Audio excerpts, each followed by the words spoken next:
தந்தை மகன் தூயாவின் பெயராலே ஆமேன். யோவான் எழுதிய நற்செய்தியிலிருந்து வாசகம். அதிகாரம் 12, இறை வசனங்கள் 44 முதல் 50 முடிய. அக்காலத்தில் இயேசு உரத்த குரலில் கூறியது: என்னிடம் நம்பிக்கை கொள்பவர் என்னிடம் மட்டுமல்ல, என்னை அனுப்பியவரிடமே நம்பிக்கை கொள்கிறார்.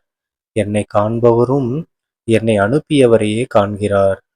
என்னிடம் நம்பிக்கை கொள்பவர் இருளில் இராதபடி நான் ஒளியாக உலகிற்கு வந்தேன். நான் கூறும் வார்த்தைகளை கேட்டும் அவற்றை கடைபிடியாதவருக்கு தண்டனை தீர்ப்பு வழங்குபவன் நான் அல்ல. ஏனெனில் நான் உலகிற்கு தீர்ப்பு வழங்க வரவில்லை, மாறாக அதை மீட்கவே வந்தேன். என்னை புறக்கணித்து நான் சொல்வதை ஏற்றுக்கொள்ளாதவருக்கு தீர்ப்பளிக்கும் ஒன்று உண்டு. என் வார்த்தையே அது. இறுதி நாளில் அவர்களுக்கு அது தண்டனை தீர்ப்பு அளிக்கும்.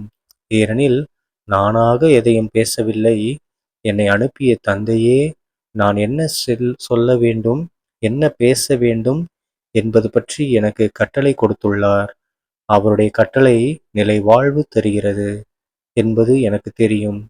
எனவே நான் சொல்பவற்றையெல்லாம் தந்தை என்னிடம் கூறியவாறே சொல்கிறேன். ஆண்டவரின் அருள்வாக்கு. கிறிஸ்துவே உமக்கு புகழ்.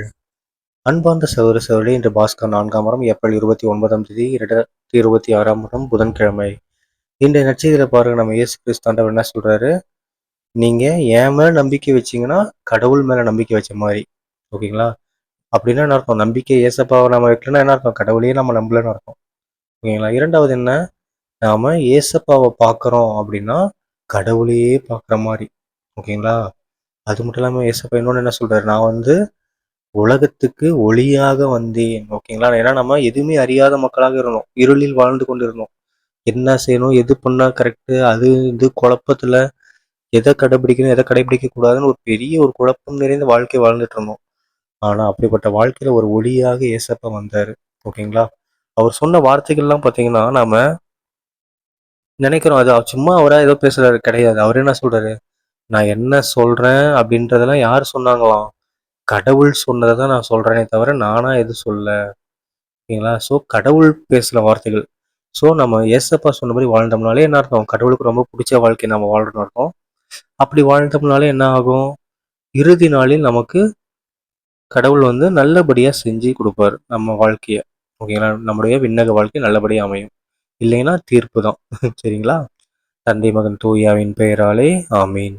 இயேசுக்கே புகழ், இயேசுக்கே நன்றி, மரியே வாழ்க. இயேசுவின் ரத்தம் ஜெயம். அல்லேலூயா. Praise the Lord.